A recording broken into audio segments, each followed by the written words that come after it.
Eh, si necesito ayuda en lo tecnológico, se los voy a tener que pedir. No se preocupe, Eh, aquí estamos para asistirla. Abajo tiene que poner presentar en el monito que está a mano derecha abajo. Ese, sí, Ahí estamos. perfecto. Se ve súper bien. Entonces, ya, perfecto. Eh, ¿Partimos nomás ahora? ¿Sí? Empezamos, Sí, ¿sí? mira nomás, doctora. Ya, Todo suyo ya el está. escenario. Ya, mira, el tema de pleura, aunque es una estructura de la que se llega a dudar hasta si sirve para algo, ¿no? Siempre sale el argumento de Light de que los elefantes no tienen necesidad de tener espacio pleural. La verdad es que en medicina interna, en cirugía, sí nos da bastante tema. Entonces, ¿qué cosas podemos ver en 45 minutos? Yo pensé más que nada dar un repaso general a los nombres y a las cosas que ustedes van a tener que necesariamente ir desarrollando en la medida que se vayan enfrentando a los problemas. Hoy día vamos a hacer un repaso de cosas que ustedes ya saben, pero es necesario para poder enganchar después con la patología, dar una miradita a la estructura y función normal, después pasar por la patología, al menos un par de aspectos que serían la ocupación del espacio pleural por aire, por líquido, y los tumores pleurales más frecuentes, pero también puse uno menos frecuente solo por hacer el punto de que tiene origen en la pleura y no tiene el mismo pronóstico que el temido cáncer que todos conocemos, ¿no es cierto? Entonces, recordar que creo que esto es un puntero, ¿no? Sí, se me olvidó hacer esto, perdón, se me olvidó preparar esto. Puntero láser, como ahí. Ya, entonces, aquí tenemos un dibujo que exagera mucho el espacio pleural, nunca lo vamos a ver así en la realidad, es solo para destacar que existe la pleura visceral, la parietal, y entre ambas un espacio virtual. Eh, entonces, ¿qué funciones se supone que tiene la pleura? Participa en la mecánica respiratoria con el control del volumen y la composición del líquido pleural y es capaz de implementar respuestas frente a agentes extraños a la pleura, sean células cancerosas, infección, inflamación y también infección bacteriana. Eh, Reduce la fricción que puede haber entre ambas estructuras, ¿no es cierto?, entre ambas pleuras, el líquido, y también facilita el acoplamiento entre los movimientos del pulmón y los del tórax. Y eso de reducir la fricción lo hace gracias a los componentes en glicoproteínas y fosfolípidos. Aquí tenemos una foto tomada durante una videotoracoscopía que nos muestra la superficie de la pleura tal como la ve el operador cuando hace esos procedimientos. Entonces, la pleura tiene estos dos componentes, parietal, que recorre toda la pared costal, diafragma y mediastino, para luego reflejarse, doblarse y convertirse en la capa que cubre y se adhiere a el pulmón, la pleura visceral. Tienen una pequeña diferencia de grosor y entre ambas está el espacio virtual que en un adulto va a contener una cantidad entre 12, 14, 15 ml de líquido pleural en total, o sea, es una cosa muy, muy poquita. De los componentes histológicos, ambas pleuras, que una ya decíamos la continuación de la otra, tienen entonces su capa de células mesoteliales, después un intersticio adyacente que contiene vasos sanguíneos, arteriales venosos, contiene terminaciones nerviosas, en particular importantes son la parietal, y linfáticos. Pero ustedes rápidamente hacen la diferencia aquí entre la parietal, que es un poquito más delgada. Esta reglita de aquí es bastante más chiquitita, así que esto eh, que la que está acá. ¿Ya? Esta mide como 50 micras, más o menos, 40, 50 micras. Entonces, acá ustedes reconocen que esta es la pleura visceral porque está pegadita a los alvéolos, al pulmón. Tenemos la parietal, la visceral.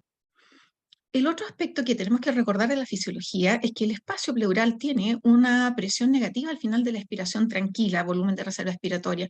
Y eso, quiero recordarles el mecanismo.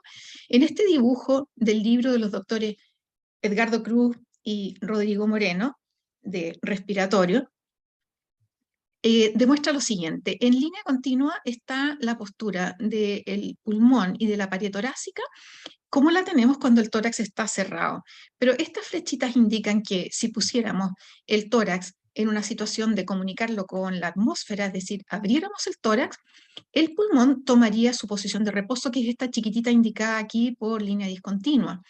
Y en la misma situación de abrir el tórax y conectarlo con la presión atmosférica ambiental, el tórax, el pulmón se achica y el tórax se expandiría. Esa es la presión, la posición de reposo natural para ellos, de modo que en la posición forzada con el tórax cerrado, ambas tienen que estar sujetas a una cierta tensión que genera finalmente esa presión negativa de menos 5 centímetros de agua. Y eso es importante porque significa que en relación a la atmósfera hay 5 centímetros menos de presión y por lo tanto si conectáramos en cualquier momento el espacio pleural con la atmósfera vamos a tener entrada de aire hacia el espacio pleural.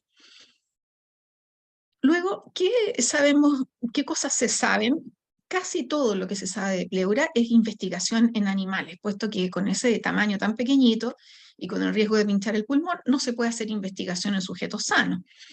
Entonces, lo que sí se sabe entonces es que hay un balance entre el flujo de entrada hacia el espacio pleural, lo que llamamos filtración, y la salida o drenaje, la absorción hacia la pleura.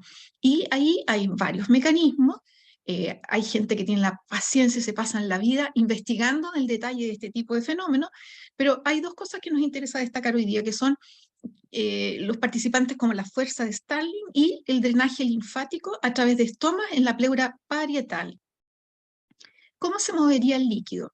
Bueno, se movería gracias a las diferencias de presiones, ¿no es cierto? Aquí tenemos escrita una fórmula donde vemos la diferencia de la presión hidrostática, capilar e intersticio pericapilar, esa menos la presión oncótica ejercida por las proteínas, también capilar e intersticio pericapilar, la diferencia entre ambas modificadas por una constante de permeabilidad, fenómeno, o sea, factor también importante, y otra constante por acá, que tiene que ver con la posibilidad de que pase, por ejemplo, proteínas adentro de un determinado tamaño de poro.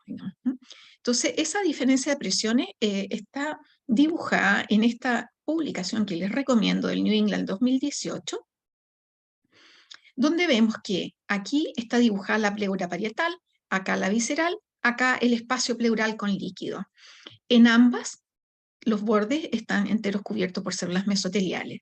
Si vamos a la pleura parietal, vemos que la presión hidrostática en centímetros de agua es entonces de 30 centímetros, como por el otro lado. Y por lo tanto, perdón, como es positiva, hace que teóricamente haya cierta fuerza para entrar al espacio pleural. Por el otro lado, en el espacio pleural están esos 5 centímetros de agua de presión negativa que están esperando atraer agua, líquido. Por lo tanto, en el sentido de entrada hacia el espacio pleural o filtración, tenemos 30 más 5 centímetros que suman 35. Luego, para sacar el líquido, tenemos los estomas, que son espacios abiertos entre las células mesoteliales, que tienen una determinada presión oncótica, es decir, que atrae agua hacia su lado, es decir, absorbe agua, con una presión de 34, que se opone, ¿cierto?, a la presión oncótica del líquido pleural, donde hay 5 centímetros de agua favorables a entrar agua hacia el líquido pleural, de modo que la resta de ambas nos da 29 centímetros de agua favorables a la entrada hacia el linfático. La fuerza neta entre ambas, entonces, nos quedan 6 centímetros de agua positivo como para entrar al espacio pleural, pero sabemos que siempre está entrando por este mecanismo y saliendo de la pleura por este otro mecanismo. Si nos vamos a la pleura visceral, podemos hacer las mismas comparaciones, pero con presiones menos altas, más bajas, digamos, porque esto drena a un sistema venoso, no al sistémico, sino que de la circulación menor. donde la situación final es que la presión hidrostática que promovería la salida teóricamente hacia el espacio pleural de 24 centímetros de agua, pero sumada con las 5 que están esperando recibir líquido acá en el espacio pleural, nos da 29 que se anulan prácticamente como presión final con la presión oncótica. De modo que lo que se piensa fuertemente es que la pleura visceral probablemente casi no participa, es como bastante aislada del espacio pleural. Los intercambios de líquidos se dan aquí adentro y en los linfáticos también. En cambio, la pleura parietal es mucho más de comunicarse a través de los mecanismos que ya describimos. Es importante recordar todo eso, ese dibujo y sus componentes, porque las fallas de cada uno de sus componentes son las que nos explican después algunas patologías. ¿Cómo es el líquido pleural? También es difícil saber o tener muchos casos como para investigar algo así, pero se han hecho diseños que indirectamente han dado información de que tanto las proteínas, bicarbonato, pH, glucosa, se parecen bastante al plasmático, y la distribución de células es como 75% de macrófagos, solo 1% de mesoteliales. Células mesoteliales son pocas las que se descaman desde el mesotelio hacia el líquido pleural, y alrededor de 23% de linfocitos. ¿Cómo es que se altera entonces este control del volumen del líquido pleural? Bueno, hay ciertas alteraciones que cambian las condiciones del balance de las presiones, que ya vimos. Otras que alteran el drenaje linfático. Y hay otras que alteran la permeabilidad del mesotelio. Digamos, esos son los mecanismos que operan más frecuentemente. Entonces, en condición patológica se puede acumular el líquido en el espacio pleural y puede, pero no siempre produce, puede producir síntomas. Para nosotros, los síntomas son la ventana por donde miramos a los pacientes, ¿no? ¿Verdad? Donde es lo que a nosotros nos da la señal de que tenemos que empezar a pensar en cuáles son los mecanismos de enfermedad y ver cuáles son los diagnósticos, cómo los mejoramos, los ayudamos a mejorar. También pueden, pero no siempre lo hacen, alterar la función respiratoria y puede producir cambios en la presión del espacio pleural. Cuando lo que está enfermo es la pleura, puede haber un aumento de la producción, una disminución en la absorción o ambos. Y esos ocurren más frecuentemente en la infección, en la inflamación no infecciosa en la pleura, en los cánceres metastásicos de otro órgano, que evidentemente son mucho menos frecuentes que la infección e inflamación, pero son muy relevantes, y también el cáncer primario de células mesoteliales, que es un cáncer infrecuente, pero que tenemos que conocer por lo relevante que es sus manifestaciones clínicas, la mala calidad de vida y la muy poca sobrevida. Ahora, eso era en patología de la pleura, pero también la pleura acumula líquido por causa de patología fuera de la pleura. Y eso puede ser por aumento de presión hidrostática, disminución de presión oncótica, por alteración de la función de otros órganos, por ejemplo, insuficiencia renal, insuficiencia cardíaca, enfermedad hepática con hipertensión portal, albumina, hipoalbuminemia. Es decir, la pleura no solo nos habla de enfermedades en sí mismas, sino que también puede ser una señal de que otros órganos están funcionando mal. Y entonces, ¿cómo se nos presenta un paciente con derrame pleural? Se puede presentar por disnea, dolor, tos y fiebre, que nos importa conocer estos hechos porque nos dan señales para ir a diagnosticarlo. Pero también nos importa porque cuando no tenemos mucho que hacer por su enfermedad, por ejemplo, cánceres, son esos síntomas los que tenemos que tener presente, que tenemos que tratar, porque pasa a ser nuestro objetivo de tratamiento el alivio de las molestias del paciente. El examen físico, si es una cantidad suficiente, podemos encontrar matidez a la percusión, disminución o abolición de murmullo pulmonar y vibraciones vocales, y respiración soplante en el borde superior del líquido. Pero con todo esto, nada de lo que hemos dicho es específico. Por lo tanto, tenemos que recurrir a otras herramientas. Y aquí es clave la radiografía. La necesitamos. Y debe ser posterior, anterior y lateral. ¿Y qué vamos a ver ahí? Vamos a ver una opacidad homogénea.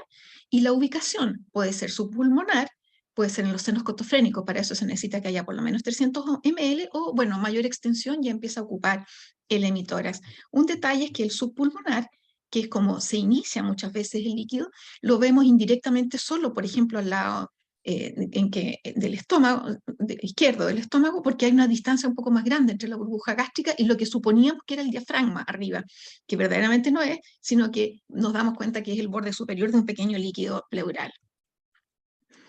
Entonces aquí tenemos un par de pacientes con opacidad homogénea que parece estar ocupando el espacio pleural. Cuando nos encontramos con esa clínica y esta radiografía, nuestra primera pregunta ¿es urgente realizar pleurocentesis? Porque sabemos que siempre la vamos a hacer. Alguien tiene que drenar ese líquido. Casi siempre, diría yo. Pero nuestra primera pregunta es ¿urgente? ¿Cuándo es urgente? Cuando compromete la vida, por ejemplo, un gran derrame que puede estar obstaculizando el funcionamiento mecánico del corazón, cuando el paciente tiene una disnea intolerable, bueno, pueden ser situaciones o de riesgo que hay que resolver muy rápido, o, por ejemplo, en un accidente, en un trauma importante, el crecimiento muy rápido de un líquido que nos indica que hay un gran sangrado. Serían causas que nos obligarían a decir sí, tenemos que resolverlo de urgencia. Si no es de urgencia, es en las próximas horas, no es más allá. Nuestra segunda pregunta, ¿hay alguna contraindicación para la pleurocentesis?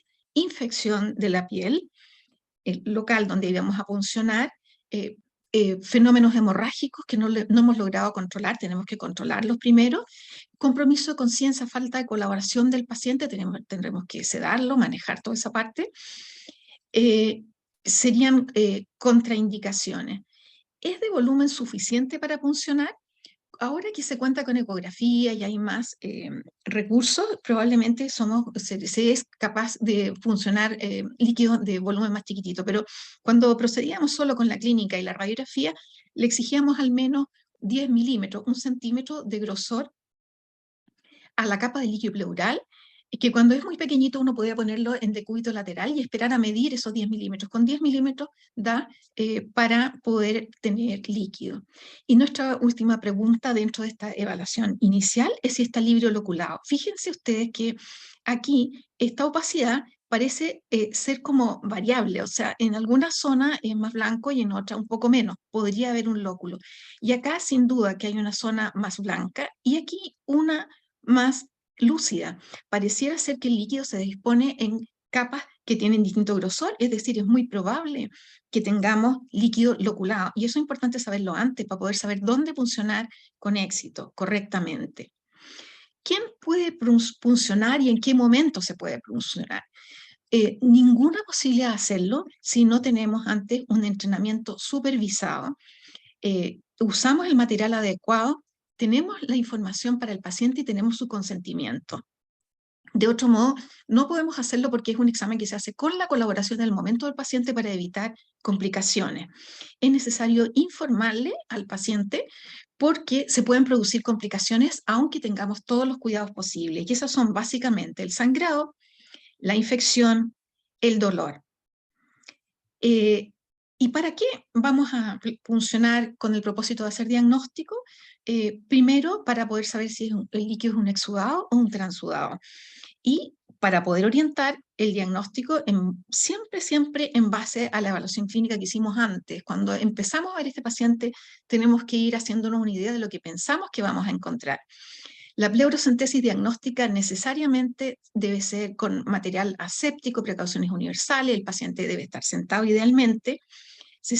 Funciona en un espacio intercostal que antiguamente, digamos, hace unos pocos años lo hacíamos clínicamente. Actualmente los médicos usan la ecografía como parte de su atención rutinaria de derrame pleural, pero anteriormente lo hacíamos con la clínica.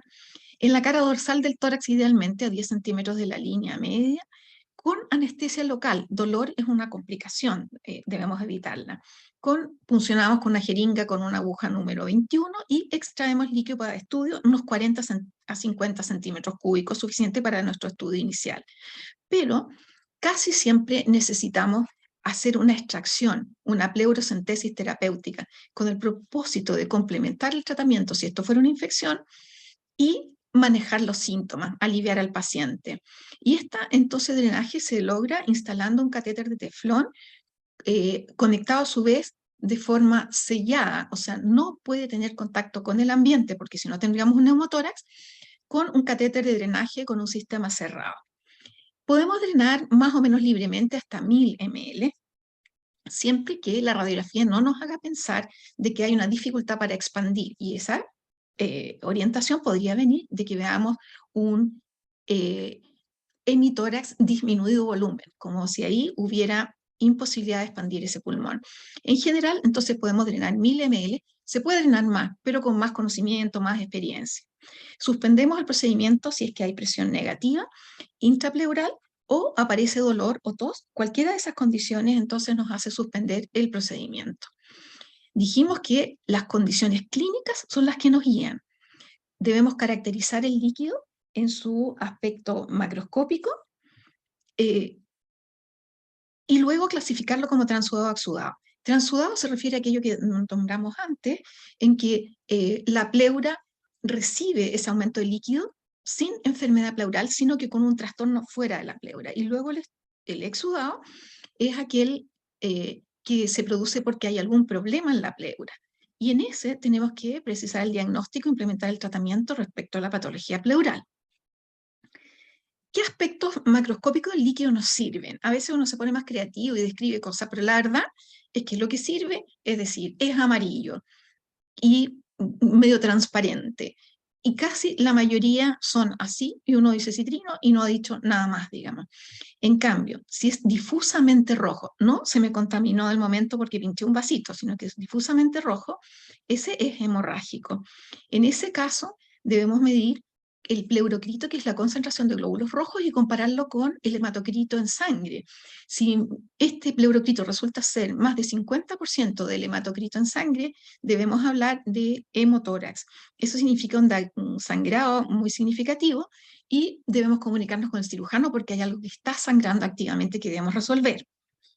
Si es blanco, opaco, opalescente como lechoso, sugiere una posibilidad, pus, bacterias; otra posibilidad, quilotórax, aumento de triglicéridos sobre 110 miligramos por decilitro.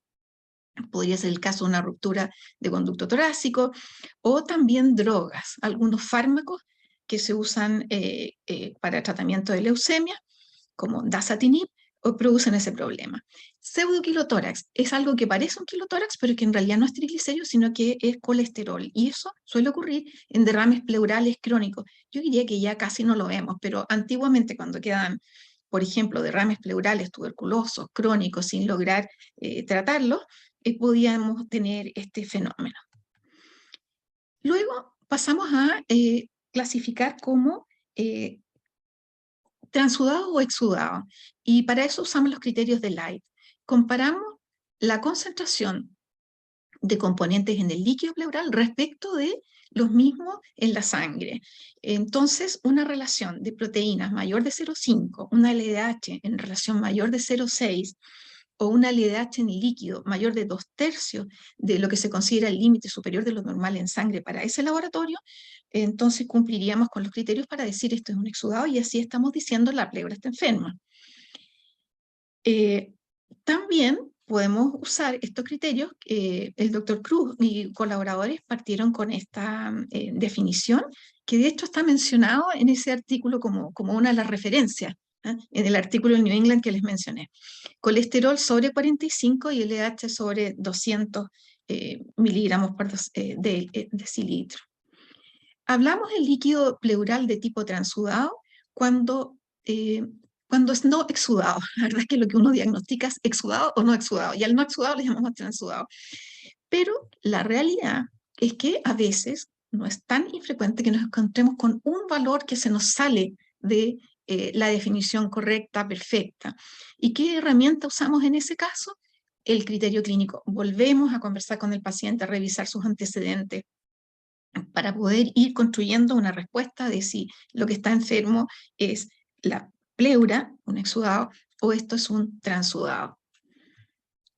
Causas frecuentes de transudado: insuficiencia cardíaca, ascitis, y el manejo de la enfermedad primaria es lo que es lo que debemos promover, lo que debemos hacer.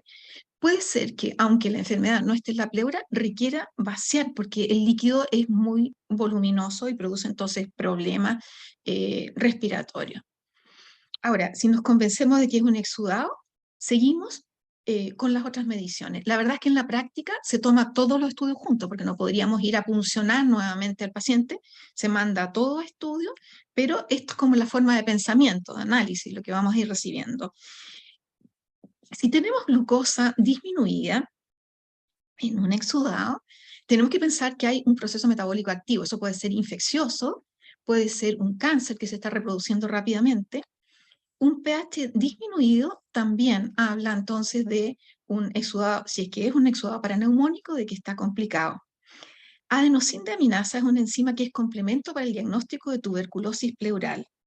Luego tenemos el examen citológico. En el examen citológico se hace el recuento total de células y de esta se analiza cuáles predominan. ¿Predominan linfocitos o mononucleares o predominan polimorfonucleares? Cuando bueno, además de esto, entonces hacemos el examen citológico para células neoplásicas.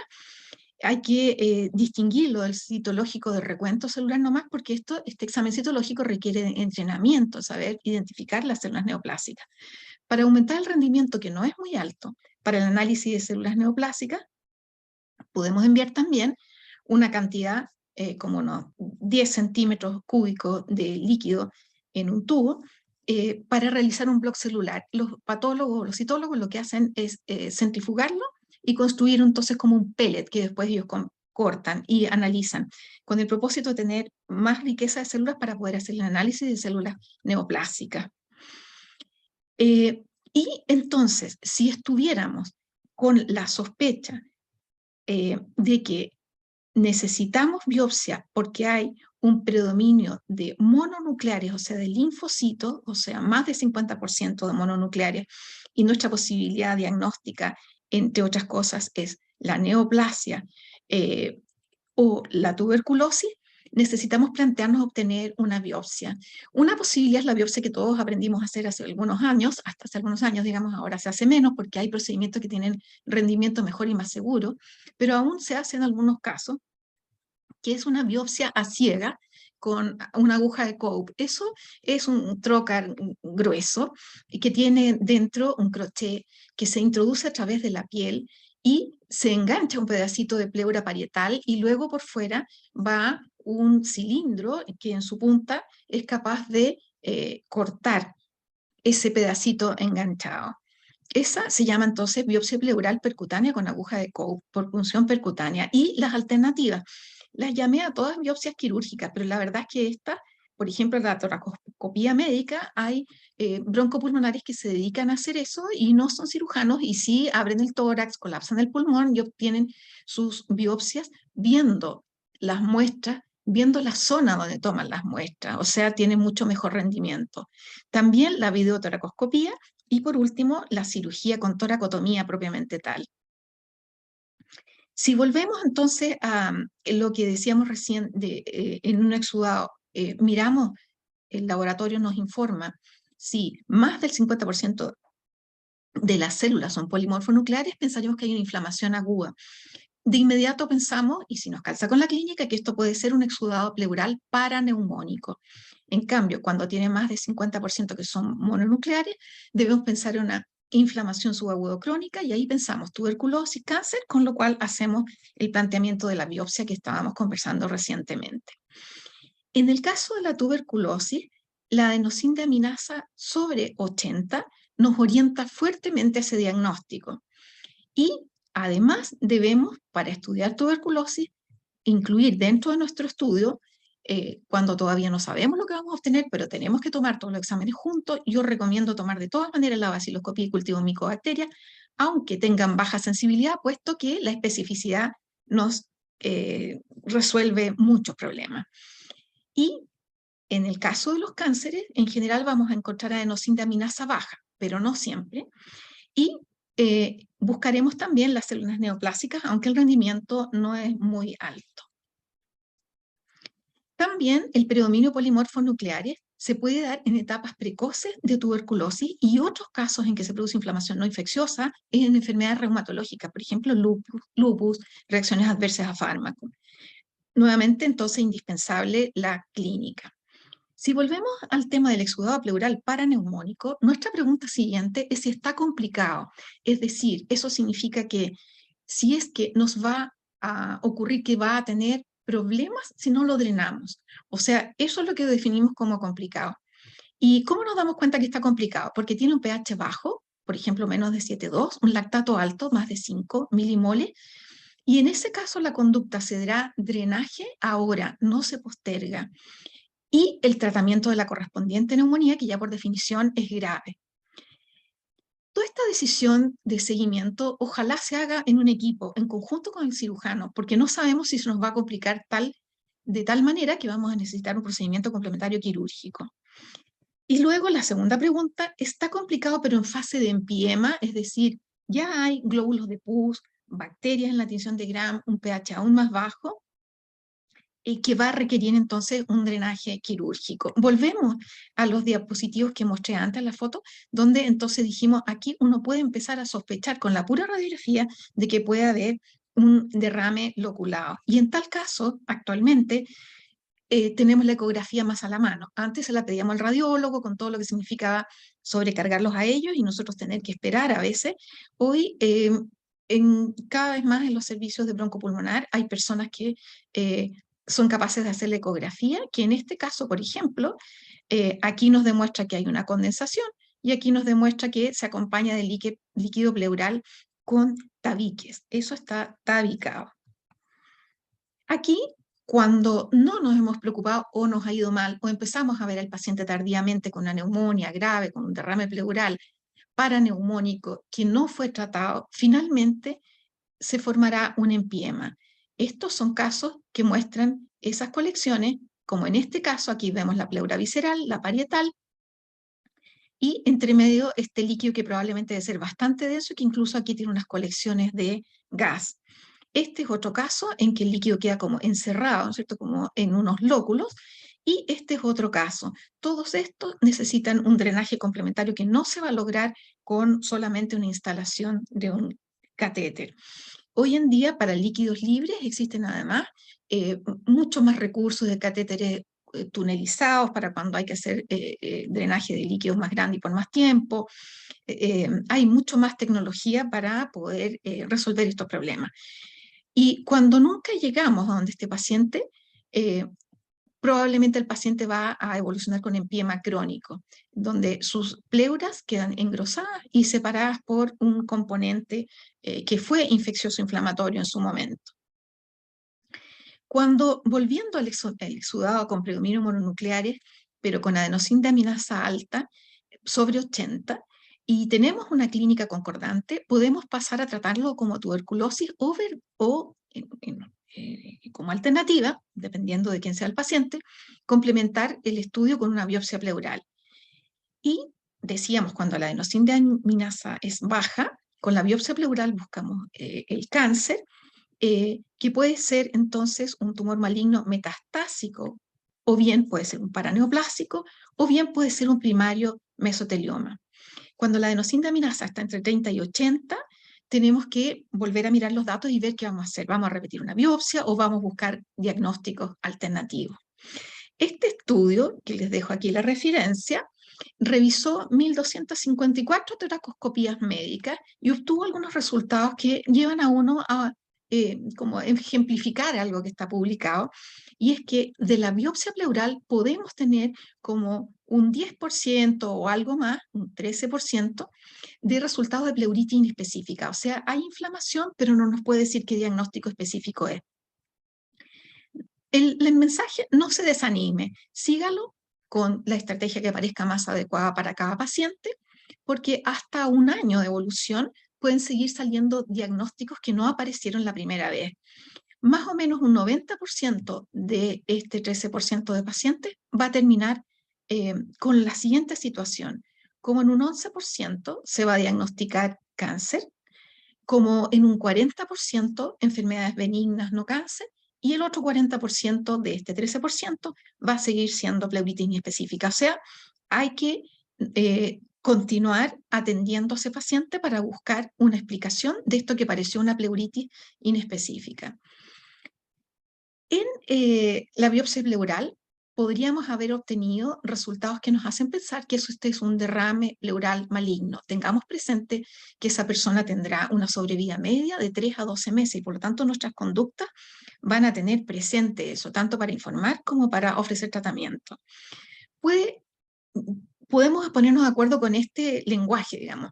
Le llamaremos metastásico a aquel con un tumor primario conocido y demostración de células neoplásicas en el líquido o en el líquido o en el tejido pleural. Luego tenemos el paraneoplásico, que es un tumor primario conocido, pero no encontramos células neoplásicas en el líquido pleural o en la pleura. Es decir, probablemente en este caso la pleura no está invadida y su pronóstico es mejor que el pronóstico general para los derrames pleurales malignos. Así que es importante identificarlo porque el pronóstico puede cambiar. Y por último, esta entidad que pasa a ser actualmente como una entidad en sí misma, que es aquellos de origen desconocido. Es decir, se encuentra cáncer en la pleura, pero no se sabe de dónde viene, sin tumor primario conocido. Se hace el esfuerzo de buscar con las técnicas habituales y no se encuentra ningún tumor primario. Ahí hay publicaciones que dicen tal vez no vale la pena tanto hacer estudios muy al detalle en esas muestras, puesto que la alternativa es simplemente tratarlos con quimioterapia porque la sobrevida es más o menos similar, 10 a 16% en un año, cuando haciendo todo el esfuerzo por buscar un primario no se encontró. Aquí tenemos el caso entonces de un derrame pleural maligno que en nada difiere de un derrame pleural benigno en la morfología y aquí se ha ido vaciando, que es el tratamiento que necesitamos junto con estudiarlo, vaciarlo. En los pacientes que tienen entonces derrame pleural maligno, el tratamiento está orientado principalmente a aliviar los síntomas, junto con el manejo del tumor primario. Es difícil decir exactamente cuánto es la sobrevida para cada tipo porque cada día más aparecen nuevas terapias, nuevos manejos para esos primarios y que cambian los pronósticos, pero en general no se salen mucho de este tiempo de sobrevida. Las metástasis más frecuentes son de pulmón, que en conjunto con mama contribuyen como un 50%. Y luego, dijimos esto de los paraneoplásicos, sí, puede aparecer un derrame pleural, creemos que es secundario, que es una invasión del tumor que conocemos, pero no demostramos el tumor. Entonces tenemos otras causas posibles, tromboembolismo pulmonar, hipoalbuminemia, una neumonía, atelectasia, infiltración pericárdica, obstrucción de la vena cava superior. O sea, tener presente que cuando no encontramos la demostración de la presencia de ese tumor primario en la pleura, debemos pensar entonces con un pronóstico que es distinto. Y cuando encontramos cánceres metastásicos en la pleura, ¿qué tanto podemos distinguirlo de los mesoteliomas? No mucho, no podemos distinguirlo mucho, pero sí podemos decir que es menos probable que, que sea un mesotelioma si es que hay ausencia de placas pleurales, hay presencia de otro cáncer primario, por ejemplo pulmón, o hay adenopatías mediastínicas o iliares. En esas condiciones, entonces, es menos probable que sea un mesotelioma. Algunas características sugerentes del mesotelioma que no tienen sensibilidad muy alta, sobre todo estos 3 primeros, no tienen una sensibilidad muy alta, no aparecen frecuentemente, pero cuando aparecen sirven. Estos 3 últimos, en cambio, sí tienen mejor sensibilidad y sí tienen alta especificidad, puede ser 60% o algo alrededor de eso. A los 3 primeros me refiero a realce con medio contraste, grosor de mayor de 1 centímetro de la capa de líquido pleural, la nodularidad, la capa del grosor de la pleura, no del líquido pleural, del grosor de la pleura, y compromiso pleural mediastínico, cisuras interlobarias con engrosamiento irregular o nodular o infiltración de la pared torácica o diafragma, estos sí son mucho más sugerentes de mesotelioma. Ejemplos, nodularidad, ahí donde lo indica la flecha, compromiso mediastínico, también una flecha lo indica, compromiso de pared, y aquí lo peor, compromiso de pared diafragma. O sea, haber invasión es una cosa característica del mesotelioma. Y por eso es tan mal enfermedad, porque produce muy mala calidad de vida. Al destruir prácticamente, invadiendo localmente, también da metástasis más a distancia. Aquí tenemos un ejemplo de este paciente con un cáncer que tiene un líquido pleural aquí, con un poco de engrosamiento, pero fíjense cuánto se engrosó la pleura y disminuyó el volumen de ese hemitórax. Se ve francamente menor que el otro hemitórax. Ven ustedes las costillas mucho más juntas.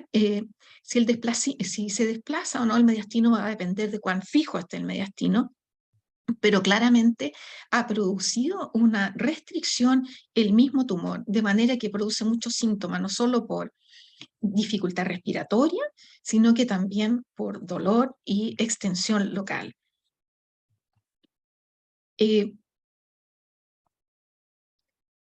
Otros tumores primarios, les traje esto, pero es súper infrecuente, pero pensé, es mejor encontrarse alguna vez con esto, porque alguna vez se van a encontrar con esta imagen, que puede ser un quiste, puede ser algo sólido. Sabemos que hay una opacidad de más o menos homogénea, ¿no es cierto? Y tenemos dudas si está en el pulmón o está en la pleura. Entonces, debe ser estudiado con procedimientos complementarios, ecografía, ¿no es cierto?, para saber en qué compartimento está y si es líquido o sólido. En este caso, entonces se trata de estos tumores que a lo largo de los años se le ha ido cambiando el nombre, pero actualmente se llaman tumor solitario fibroso de la pleura, y puede ser benigno, como el 70% de los casos. También puede ser maligno, pero fíjense que aunque sea maligno, y es un tumor que se forma a partir del tejido, de las células submesoteliales, generalmente la pleura visceral, no invade, se fijan, igual queda, aunque sea maligno, es decir, se obtiene una histología que demuestra células neoplásicas, no tiene ese comportamiento tan maligno del mesotelioma pleural maligno. Generalmente tienen un pedículo, no siempre, y pueden crecer enormemente. Pueden ser asintomáticos hasta llegar a tener 10 centímetros o más.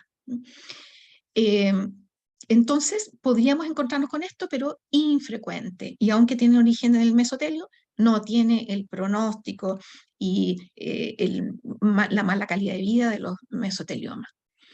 Entonces, hasta ahí tenemos el referente a tumores. Ahora una pregunta. Tenemos esta radiografía de tórax de un joven que consulta por disnea y dolor torácico de unas horas de evolución. Entonces, sospechamos que pueda tener alguna patología torácica. Y para eso, entonces lo que hacemos es seguir la pleura. La seguimos cuidadosamente y la vamos encontrando en el hemitórax derecho y la seguimos en el hemitórax izquierdo y de pronto la encontramos a mitad de camino. O sea, aquí se nos desapareció el tejido pulmonar, perdón, y encontramos el borde de la pleura visceral. Es decir, podemos decir, aquí tenemos una cámara, una colección de aire. Si lo juntamos con la clínica, esto debería ser entonces un neumotórax. Aquí, con una más mala calidad de imagen, a veces tenemos que arreglarnos igual con eso. Si la clínica nos lleva a sospechar que esto puede ser un neumotórax, fíjense que aquí podemos imaginar que hay una línea. La calidad no da suficientemente como para dejar este estudio ahí nomás, pero por lo menos podemos sospecharlo. Entonces la clave está en ser capaces de seguir los bordes de la pleura en nuestro examen de la radiografía. Y entonces el neumotórax que estamos viendo recién es una colección de aire en el espacio pleural y preguntémonos ¿cuál fue el mecanismo? ¿Hubo trauma? Imaginémonos que no, entonces es un espontáneo, pero puede ser un espontáneo en pulmón sano, que como es lo más probable en la primera radiografía que les mostré, porque es como característico, ¿no es cierto?, esa persona joven, hombre, delgado, alto, que bruscamente tiene esta sintomatología y encontramos un neumotórax. como el espontáneo secundario. También no hubo mecanismo de trauma. Ocurrió aparentemente de modo espontáneo, pero con enfermedad pulmonar. Es decir, por ejemplo, enfisema pulmonar. En este que llamamos pulmón sano, cuando se opera, se encuentra que puede haber algunas bolitas en el vértice, pero eso no se considera pulmón enfermo porque nunca le dio molestia. Este otro paciente, en cambio, era un paciente con, imaginemos, con enfisema pulmonar. Hace una diferencia, esto es importante, porque en el tratamiento, por ejemplo, un espontáneo primario con pulmón sano, menos de 1 centímetro de la capa esa de aire, puede dejarse en observación y es muy probable que eso se reabsorba solito. Más de 2 centímetros tendríamos que tomar otra conducta, sobre todo porque estos tienden a recidivar. Pero un espontáneo secundario con que tenga más de 1 centímetro ya habría que pensar en resolverlo con tubo y eventualmente hacerle un tratamiento para evitar que vuelva a tener el mismo problema.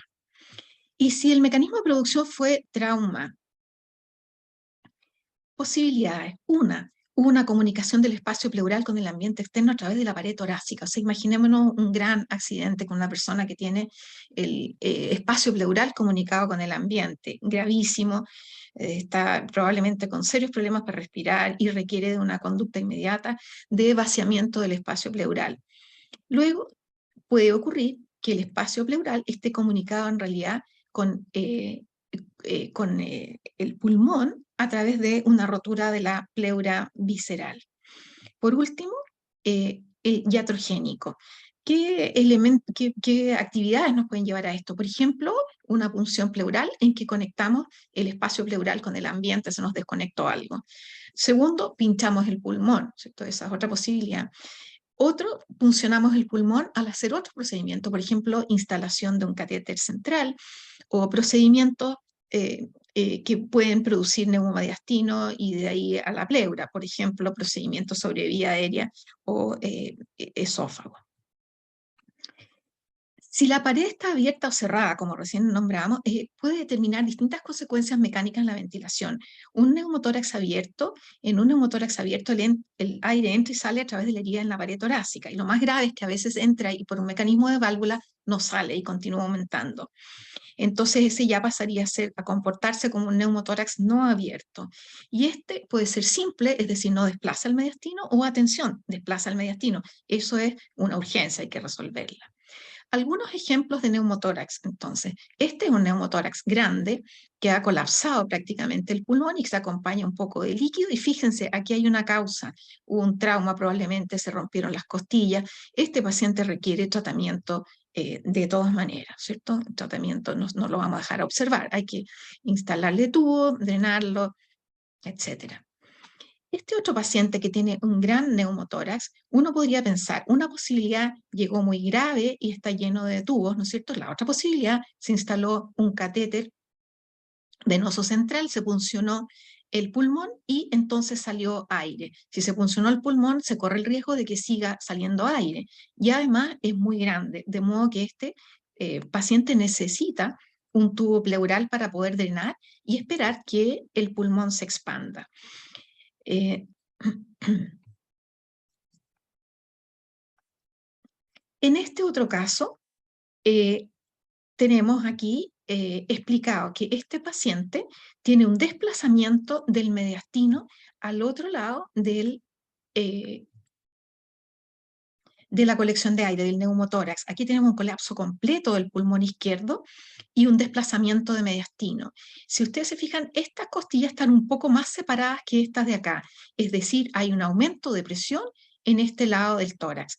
Eso también debe ser resuelto en el momento, y eso lo saben los urgenciólogos, la gente que atiende accidentes, el servicio de urgencia, y los intensivistas, o cualquiera que se encuentre con este fenómeno que debe ser resuelto. Este está poniendo probablemente dificultad, no solamente respiratoria, sino que al funcionamiento mecánico del corazón.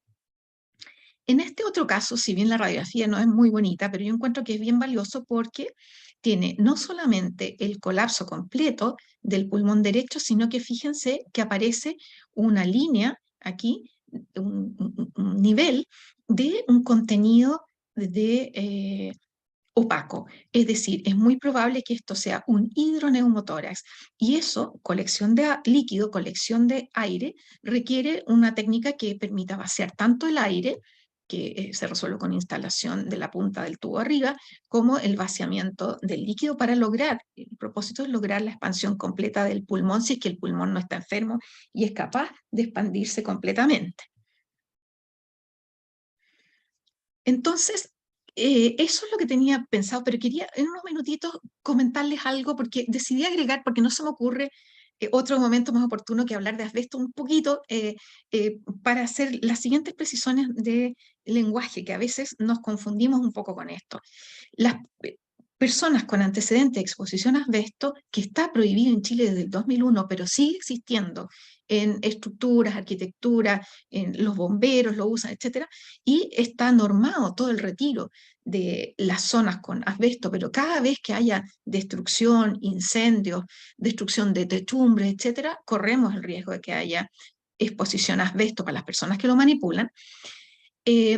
Y por lo demás, los que han sido expuestos en el pasado, décadas después pueden desarrollar enfermedades, eso es muy importante recordarlo, 20, 30, 40 años después. Recordar que el asbesto puede producir patología benigna no cáncer, y maligna, llamándole así, al cáncer primario, pleural, mesotelioma pleural maligno. Aquí tenemos un ejemplo, antecedente de exposición a asbesto, y está llena esta persona de placas pleurales, que son estas opacidades que están en la pleura. Por ejemplo, aquí tenemos una para ver cómo se observa directamente en el escáner, que puede ser calcificada, y en ese caso se ve marcada, o no calcificada. Primero, entonces, placas pleurales. Las placas pleurales no son mesotelioma y no son determinante que aparezca mesotelioma, son marcadores de exposición. Luego, el derrame pleural benigno. Aquí esto es muy importante porque un paciente expuesto a asbesto que tenga derrame pleural, lo primero que tenemos que pensar es que tiene un mesotelioma, pero se estudia y se encuentra con que hay un derrame pleural que no es cáncer y no hay nodularidad de la pleura. Eso se llama derrame pleural benigno secundario a exposición a asbesto. Luego tenemos nuevamente la presencia de placas. Aquí tenemos una blanquita calcificada en esa ventana mediastínica, y en esta ventana pulmonar podemos ver en el mismo paciente que hay enfermedad pulmonar, hay opacidades reticulares, o sea, esta persona, porque estuvo expuesta a asbesto, tiene doble condición, tiene asbestosis pulmonar y tiene placas pleurales. Ninguna de las dos es cáncer, pero la asbestosis pulmonar puede dar bastante problema como enfermedad pulmonar difusa, con un patrón en general como de UIP. Luego puede tener engrosamiento pleural difuso. Es otra condición que se da en los pacientes expuestos a asbesto, engrosamiento pleural difuso, que produce sin duda problemas con el diagnóstico diferencial, porque a veces no es tan distinto de lo que uno puede ver como mesotelioma. Y por último, atelectasia redonda.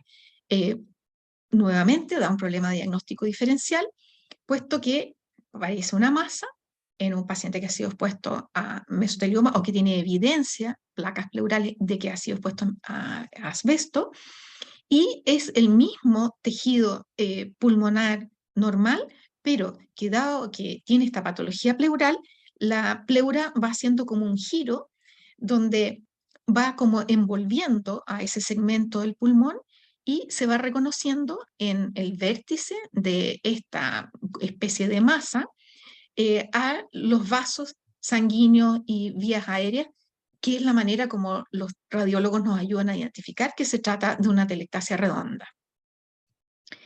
Entonces, eso es lo que quería conversar con ustedes. En resumen, patología pleural, y al final, entonces, ¿qué le puede ocurrir a una persona que está expuesta a asbesto? Dejamos de compartir. Ahí estamos. Muchas gracias, doctora, por la clase. Tenemos una pregunta del público que dice: en derrames metastásicos y paraneoplásicos, ¿la única diferencia es la presencia o ausencia de células neoplásicas o hay otras diferencias de laboratorio? No, de células o de la biopsia también, o sea, se Ya. avanza no solamente al citológico, sino que se hace el máximo esfuerzo posible. Es muy importante que se haga el máximo esfuerzo diagnóstico posible porque hace la diferencia entre tener una enfermedad diseminada, o sea, una etapa 4, o tener otra cosa, por ejemplo, un tromboembolismo pulmonar, una telectasia, otras cosas. Así que en realidad sí requiere, los oncólogos piden que haya esa opinión respecto al origen de ese líquido pleural. Sí, es importante eso. Perfecto, muchas gracias, doctora. Muy bien, pues. Ahí le están con una contrapregunta. Em, voy a prender el micrófono de la participante para que pueda precisar ella. Así lo ¿Ya? explica mejor.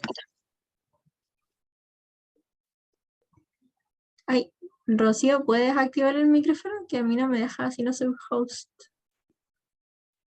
A ver, Neshat, ¿puedes levantar la mano para encontrarte más rápido? Ahí está. Ahí sí. Hola, disculpe. Mi duda Hola, era sí. acerca de, por ejemplo, la glucosa o la LDH o los glóbulos blancos, predominio mononuclear, como en ese tipo de cosas, si es que hay alguna diferencia entre si es un derrame neoplásico metastásico o es paraneoplásico. Ya, sí puede haber diferencias, pero todas las que te puedas imaginar, porque lo que está, a ver, el cuadro sería el siguiente. Tengo un paciente, por ejemplo, con cáncer de mama, una mujer con cáncer de mama, y aparece derrame pleural, lo estudio. Entonces, una posibilidad es que sea un predominio, un exudado de predominio mononuclear, le hago biopsia y tengo cáncer. Eso es metástasis y por lo tanto una etapa 4 de su cáncer de mama, ¿no es cierto? O sea, tiene metástasis. Otra posibilidad, todas las posibilidades de característica del líquido pleural, dependiendo de cuál sea la causa, porque no le encuentro cáncer. O sea, puede tener mononucleares con más inflamación, menos inflamación. Por ejemplo, imaginémonos que tuviera la mala suerte de tener además tuberculosis. Entonces tendríamos predominio mononucleares con adenosindeaminasa alta, estaríamos en un problema diagnóstico, le haríamos biopsia, estamos esperando que aparezca desgraciadamente una metástasis de mama y nos encontramos con que tenemos una biopsia de tuberculosis. Y además, como dijimos que de todas maneras le vamos a hacer vaciloscopía y, y cultivo de micobacterias, nos inventemos que nos salió positivo eso también. La vaciloscopía a lo mejor no, que tiene una probabilidad baja, pero el cultivo nos dio positivo a los 30 días. O sea, tu pregunta es bien importante porque podría tener características ese líquido que correspondan a la causa, que no es una ubicación metastásica. ¿Sí? ¿Está bien?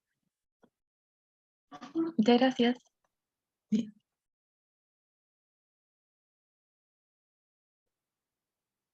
¿Tenemos otras ¿Tenemos más preguntas? preguntas? Dale nomás. Hay una pregunta que dice, ¿qué tan correcto sigue siendo la nomenclatura para neumotórax espontáneo recurrente en pacientes jóvenes sin antecedente de patología pulmonar? Yo diría que está igual bien, espontáneo y recurrente, sí, porque a lo mejor quieres decir que sería más correcto pensar que tiene alguna patología. No, es que los neumotórax espontáneos tienden a recibir, como dijimos, lo que llamamos primario, o sea, pulmón sano, en realidad no es tan sano, porque el cirujano siempre nos dice, mira, tenía una bulita, pero lo llamamos pulmón sano porque no tiene enfermedad, con síntomas, etc. Entonces, sí, ese sigue siendo un primario espontáneo, o sea, espontáneo primario, con un segundo o tercer evento. Esos eventos se trata de prevenirlos, y para prevenirlos, ahí tiene que haber una conversación con el cirujano de tórax, el paciente, para ver qué tanto le interesa asegurarse de que no va a tener un segundo evento y apostar a que va a ser mejor tratarse desde el primero, de todas maneras el segundo. Particularmente personas que van a lugares alejados o que practican buceo, tendría que quedar prohibido, digamos, el buceo o ese tipo de deporte si la persona tiene algún riesgo de recidiva, que no es bajo, sí, pero sigue siendo un primario espontáneo. Súper. Después hay otra pregunta que dice, ¿podría explicarse mejor las claves para ver el empiema en el TAC?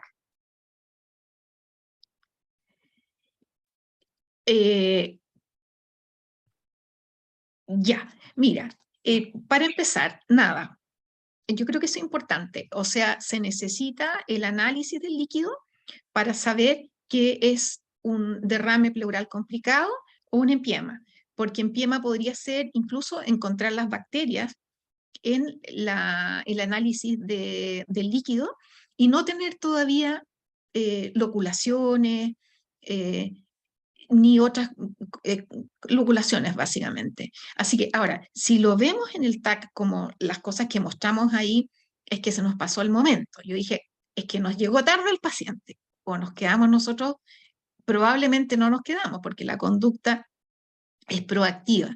Pero a veces ocurre que los pacientes se complican con una rapidez. Todos escuchamos de repente a algún paciente que por neumococo, algún paciente joven, en un día, en 2 días tenía una sepsis, etcétera, y también en la pleura, si es que ha tenido derrame pleural, evoluciona rápidamente. Pero en general, cuando encontramos claves para el diagnóstico en el escáner, como por ejemplo loculaciones, está bien, ahí lo tenemos. La idea es adelantarnos, poder hacer esa predicción con solo el análisis de las variables del líquido antes de que nos ocurran esas complicaciones. Lo que ocurre normalmente es que inicialmente ocurren estos lóculos por fibrina. Más o menos a la semana ya están llegando los fibroblastos y instalan ya lóculos de colágeno, que hacen que tenga que participar ya el cirujano debridando y eventualmente llegan estos pacientes más tardíamente y alguna vez, no sé, al mes o después de eso, tendrá que hacerles incluso una decorticación, que es retirar la pleura. Súper. Espero que haya quedado más clara la pregunta. Aquí viene otra que dice que se refiere a si sigue pensando que el neumotórax espontáneo primario se da sobre el pulmón sano, pese a que este sea recurrente. O sea, si usted considera que al ser Sí. recurrente deja de ser sano, o se sigue condicionando sano. Sí, sí, es que es sano en el sentido que no tiene síntomas. Generalmente, mira, de repente nos pasa con los alumnos, así que van a tener que mirar a quién tienen como compañero alto, delgado, hombre. Cuidado, cuando le duela, háganle caso. Mire, se llama así porque no tiene una patología con síntomas y signos, pero sí generalmente tiene unas bolitas en el vértice. Y esa condición hace probablemente que vuelvan a tener otro neumotórax. Ahora, no se sabe exactamente por qué tienen su neumotórax, o sea, hay distintas hipótesis. Pero no es mucho más lo que puedo decir, digamos, eso es así. No es la situación de un paciente con un pulmón medio destruido o, como decía, con mucho enfisema y que lleva una conducta de mucho más cuidado porque además va a tener consecuencias de mayor gravedad en la función. Perfecto. Con eso cerraríamos en el fondo las preguntas para esta última capsulita. Le agradecemos su participación, el habernos en el fondo permitido esos 5 minutitos de break que nos atrasaron un poquitito. Nos disculpamos con todos los asistentes que nos habíamos atrasado un poquito en relación al programa, pero creo que eran 2 temas súper importantes, súper complejos, bastante largos de abordar, así que en el fondo dar las gracias a usted, al doctor Saldías, que nos acompañó más temprano, porque ustedes en el fondo pudieron sintetizar lo más que se puede estas patologías complejas y muy importantes de conocer a nosotros como médicos generales. Así que muchas gracias, doctora, por aceptar la invitación y estar hasta Muchas esta hora. gracias a usted. Pues. Muchas gracias a usted y felicitaciones por hacer esta actividad. Gracias.